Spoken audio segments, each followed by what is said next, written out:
hoş geldiniz. Daha önceki videolarda da bahsettiğimiz gibi zaman kavramından ilerideki videolarda bahsedeceğiz dedik.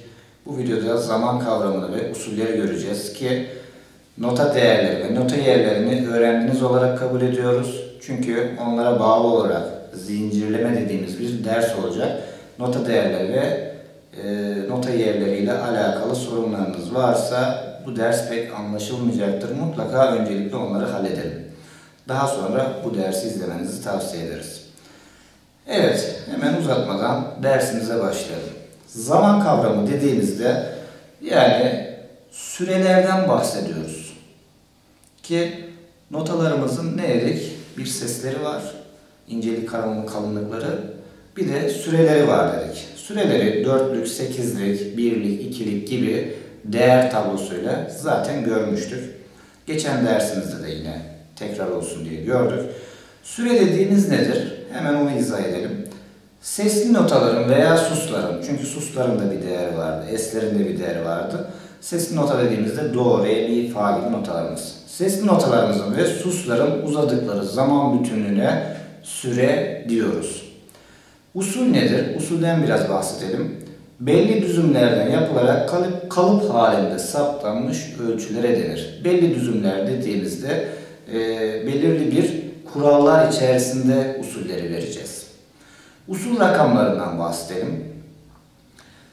2 tane rakamımız var. Bir üstteki rakamımız, bir de altındaki rakamımız. Daha önceki derslerde de biraz bahsettik. 2 dörtlük, 4 dörtlük gibi kelimelerden bahsettik.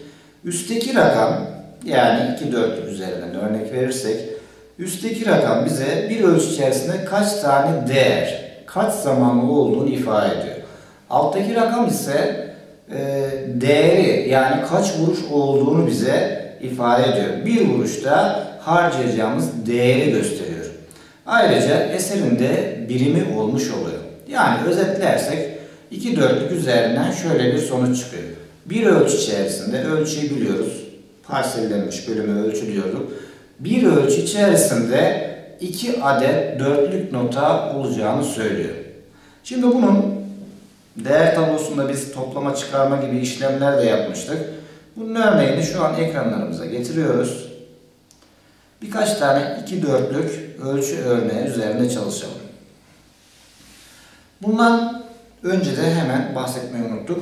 Usulleri de kategorilere ayıracağız. Ana usuller, birleşik usuller ve karma usuller olarak 3 ayrı kategoriye ayıracağız. Ana usuller dediğimiz nedir?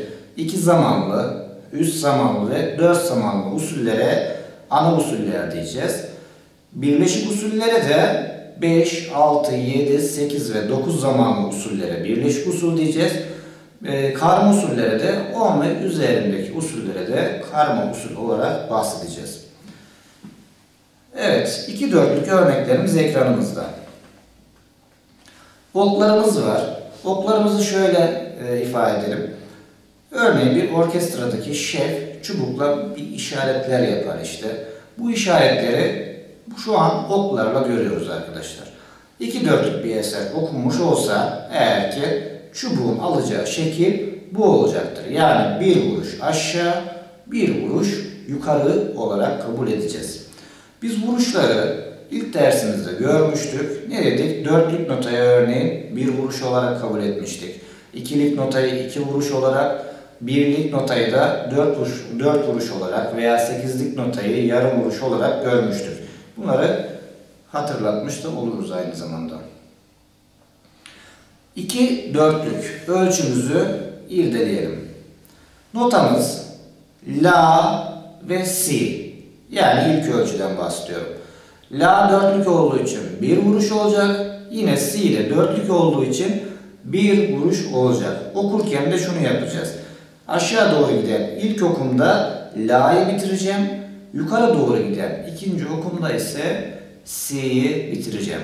Tabi yine bahsedelim hemen parantez içerisinde. Burada metronom da çok önemli ama usul konusunu çalışırken metronomla çalışmayacağız. Solfej ve bona konularına geçtiğimizde metronoma değineceğiz. Herhangi bir metronom olarak değerlendirelim şu anda. La, si olarak notamızın uzunluğunu verdik. İkinci ölçümüze geçiyoruz. İkinci ölçümüzün oklarında bölmeler yapmışız. Neden?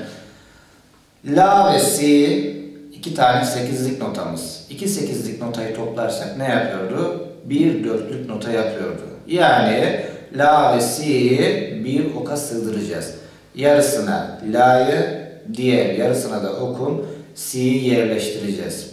Yukarı doğru çıkan oku da yine hakeza ikiye bölmüşüz. Çünkü La Sol dediğimizde yine 2 adet sekizliğimiz var. Orada da ne yapacağız? La Sol diye bir oka iki tane notayı, iki tane sekizlik notayı sığdıracağız. Bonusunu yaptığımızda şöyle bir sonuç çıkacak. La, Si, La, Sol. Toplam ölçüyü iki vuruşta bitirmiş olduk. Yine üçüncü örneğimize bakalım. Önce bir senkop örneği geliyor. Do, Re, Do diye. İlk notamız Do, çeyrek. 16'lık çünkü.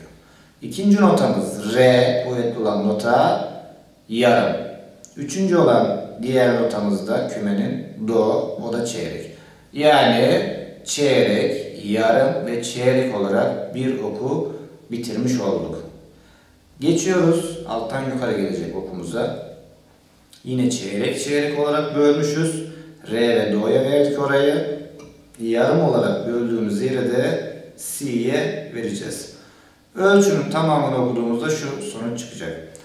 Do, Re, Do, Re, Do, Si. Geçiyoruz üçüncü örneğimize. Pardon, dördüncü ölçümüze geçiyoruz. Dördüncü ölçümüzde ilk notamız Si olan nota 8'lik. İkinci ve üçüncü Do ve Re olan notalarımız ise 16'lık notalar. Yani yarım, çeyrek, çeyrek oldu. Diğer alttan yukarı gelecek kümemizde ise 4'ü de 16'lık. Direkt kafadan şunu söyleyebiliriz. 4 tane çeyreğe topladığımızda bir vuruş ediyor. Yani biz oku 4 eşit parçaya böleceğiz anlamına gelir. Notamızı okuyalım. Ölçünün tamamını. Si, Do, Re, Do, Si, La, Sol. Evet, geçiyoruz diğer ölçüye. Buradaki ok bayağı bir parsellendi. Neden? Çünkü 32'lik nota girdi işin içine.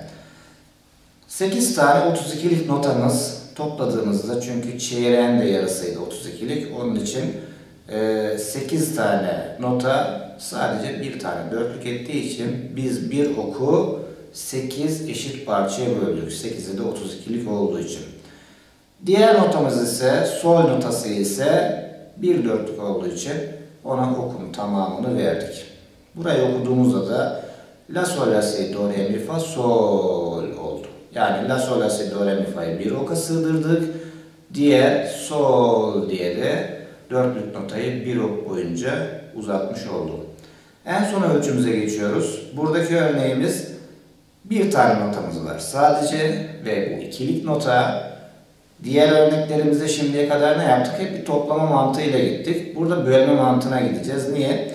Bir ikilik notanın içerisinde iki tane dörtlük nota vardır.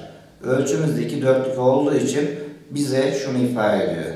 İki vuruş içerisinde sadece bir ikilik notayı okuyacaksın diyor. Veya yine diğer baştaki öğrendiğimiz bilgiye dayanarak şunu söyleyebiliriz. İkilik nota zaten iki vuruştu. Oradan da yola çıkabiliriz. La notamız, oktavdaki La notamız. Bunu nasıl okuyacağız? Bir notayı iki vuruşa sığdıracağımızı söyledik. La. Evet, şimdi geçiyoruz ana usullerimizin diğer zamanına. Nedir bu? Üç zamanlı dediğimiz. Mantık esasında hep aynı. Çünkü iki zamanlı da biz ne yaptık? Bir ölçü içerisinde iki tane dörtlük istedik. Üç zamanlıda da bir ölçü içerisinde üç tane dörtlük olmasını isteyeceğiz. Evet, ilk örneğimiz, şu anda örneklerimiz geldi. İlk örneğimiz bir dörtlüğümüz var. Tekrar yine bir dörtlüğümüz var ve yarım yarım iki tane sekizliğimiz var. Notalarımız nedir? Dörtlük La bir vuruş kadar uzattım. Dörtlük Si bir vuruş kadar yine uzattık. Sekizlik iki tane La Si'yi de yine bir vuruşa sığdırdık. Yarım yarım olarak. Notamızı okuduğumuzda şu çıkıyor. Üç dörtlükte de zaten eğer şeklimiz bir üçgen istiyoruz. La, si, la, si. Geçiyoruz üç dörtlümüzün ikinci örneğine, ikinci ölçüsüne. Yarım yarım, la, sol. Yine bir senkop örneği, do, re, do diye. Çeyrek, 16'lık nota. Yarım, 8'lik nota. Yine çeyrek, 16'lık nota. Ne oldu? Do, re, do oldu. Diğer bir örneğimizin, ikinci ölçümüzün diğer kümesi 2 16'lık 1 8'lik nota. Bu da re, do, si oldu. İkinci ölçüyü topluyoruz arkadaşlar. Bonus'ını yapalım. Hatta benimle beraber siz de yaparsanız hem bu arada notu okumayı daha da pekiştirmiş oluruz. La, sol, do, re, do, re, do, si. Geçiyoruz üçüncü ölçümüze. Üçüncü ölçümüzün ilk kümesi, ilk notası kümenin 8'lik, si notası. İkinci ve üçüncü notamız 16'lık ve do ile re notalarımız. Topladığımızda si, do, re diye okuduk. Diğer kümemize bakıyoruz. 4 tane 16'lık var. Yani 4 tane çeyreğimiz var. Çeyrek çeyrek 4 eşit parçaya böldük. Notamız da do, si, la, sol. Yine 32'lik notalarımız var. Yukarıda da örneğini gördüğümüz gibi biraz önce anlattık. 8 adet 32'lik, 1 adet 4'lük ettiği için yine oku 8'e böldük. Burası da la, sol, si, do, re, mi, fa. Geçiyorum en son ölçümüze. En son ölçümüzde sol, 1 adet solumuz var. Bu nedir? Dörtlük. Demek ki bir vuruş alacak. Yine 1 adet ikilik la notamız var. Bu da 2 vuruşumuzu alacak. Okuduğumuzda şu olacak. Sol, la. Evet, 3 zamanlıyla bitirdik. Şimdi ana usulümüzün son zamanı nedir? 4 zamanlı olanı. Çünkü ana usuller nedir? 2, 3 ve 4 zamanlı usullerdi.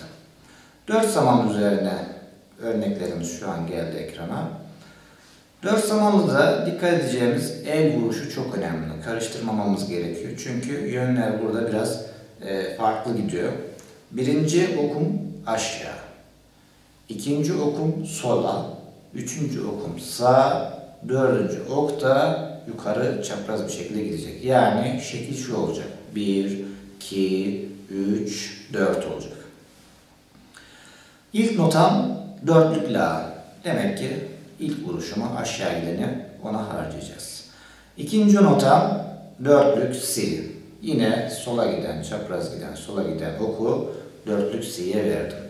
Üçüncü kümem la si. Yani yarım yarım. 8'lik 8'lik. Sağ gideni 2'ye böldük la si. Bir vuruşu.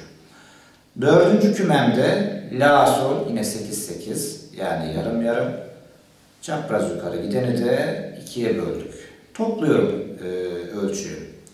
La si, la si, la sol. Geçiyoruz ikinci ölçümüze, dört dörtlü. Yine senkopumuz var. Çeyrek, yarım, çeyrek. Yani 16'lık, 8'lik, 16'lık. Nota isimlerimizi söylüyoruz. Do, re ve do notalarımız. Okuduğumuzda ne olacak? Do, re, do. Çeyrek, yarım, çeyrek verdik. Geçiyoruz şimdi ikinci kümemize. 2 16'lık, 1 8'lik var. Sola çapraz gidene gidiyorum hemen.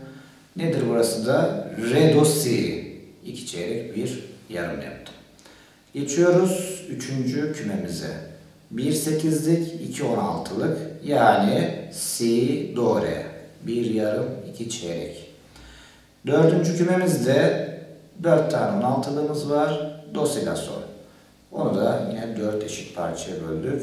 Do, si, la, sol diye verdik. Şimdi ölçüyü topluyoruz. Beraber okuyalım hatta. Yavaşça okuyalım nefes alarak. Do, re, do. Re, do, si. Si, do, re. Do, si, la, sol. Evet, geçtik son ölçümüze. Yine 32'lik 8 adet bir kümemiz var. 4'lük 1 adet var ve 2'lik bir tane la notamız var. 32'liği artık biliyoruz ki bir oka sığdıracağız. 8 32'liği daha doğrusu bir oka sığdıracağız. La, sol, la, si, do, re, mi, fa. Biraz daha hızlı olacak hatta. La, sol, la, si, do, re, mi, fa.